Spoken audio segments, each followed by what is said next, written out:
Alors Cosmos ou les fantômes de l'amour vient de la construction, je dirais, géographique déjà de cette exposition, puisque on pourrait dire que l'astre central de cette grande exposition sur les 10 lieux, c'est le Palais des Papes, qui en lui-même est déjà une énorme exposition, puisqu'il y a 15 salles, avec des œuvres monumentales faites spécialement pour la cour, pour la Grande Chapelle surtout. On va suspendre pour la première fois des œuvres, chose qui n'a jamais été faite.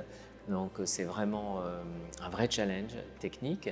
Et puis les fantômes de l'amour, parce que voilà, Avignon c'est la ville de l'amour, avec Pétrarque qui a écrit ses premiers sonnets qui ont inspiré tant d'artistes, qui ont inspiré une nouvelle forme poétique.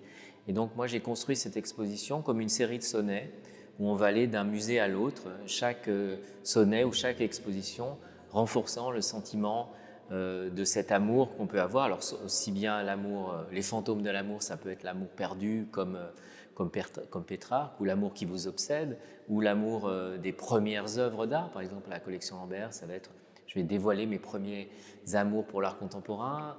Au Muséum Requien, ma passion pour les fleurs. Donc chaque lieu raconte une histoire autour de ce thème de l'amour. Et je dirais l'endroit le plus symbolique de tout ça, c'est la chapelle Sainte-Claire, où l'endroit même où Pétrarque est tombé amoureux, cet endroit du coup de foudre, où je vais placer un énorme cœur en verre derrière une grille dorée. Les lieux servent aussi à nourrir la vision qu'on peut avoir de mon travail et comment on peut avoir une vision différente selon le lieu où est mise l'œuvre. Par exemple, les œuvres qui vont être montrées au lapidaire, qui sont inspirés de ces monolithes, de ces tombeaux, de ces hôtels de prière, des choses comme ça.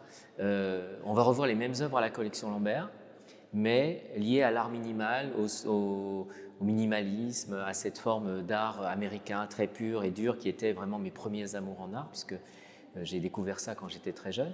Donc voilà, donc toutes ces œuvres vont essayer de nous surprendre avec les lieux qui vont donner un contexte différent et enrichir la vue qu'on a de ces œuvres.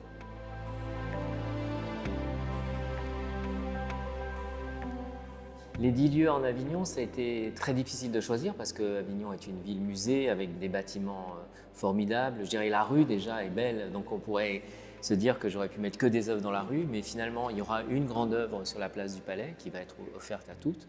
Et après aussi ce qui m'a plu, et je pense qui est très important à Avignon, c'est que tous les musées sont gratuits. Donc on peut rentrer, voir une œuvre, ressortir, voir une œuvre ancienne, ressortir, voir une œuvre à moi, ressortir. Enfin, il y a toute cette espèce de fluidité dans la visite qui est unique en France aussi, et je pense que ça c'est une grande force d'Avignon.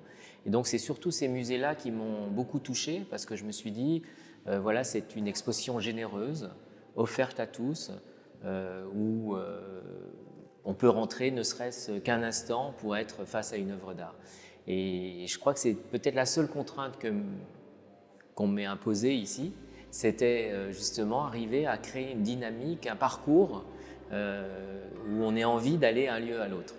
Donc j'espère que les gens auront envie de suivre ce chemin voilà, de traverse ou ce jeu de piste ou cette chasse au trésor, je ne sais pas comment l'appeler, mais il y a vraiment un désir d'amener le public, de le prendre par la main et de l'amener d'un lieu à l'autre pour aller d'émerveillement en émerveillement avec des musées complètement nouveaux. Comme les Bains Pommer qui n'ont jamais été ouverts au public. Donc, même pour les Avignonnais, c'est un lieu que personne ne connaît en tant que musée. Oui, il y a plein de découvertes à faire.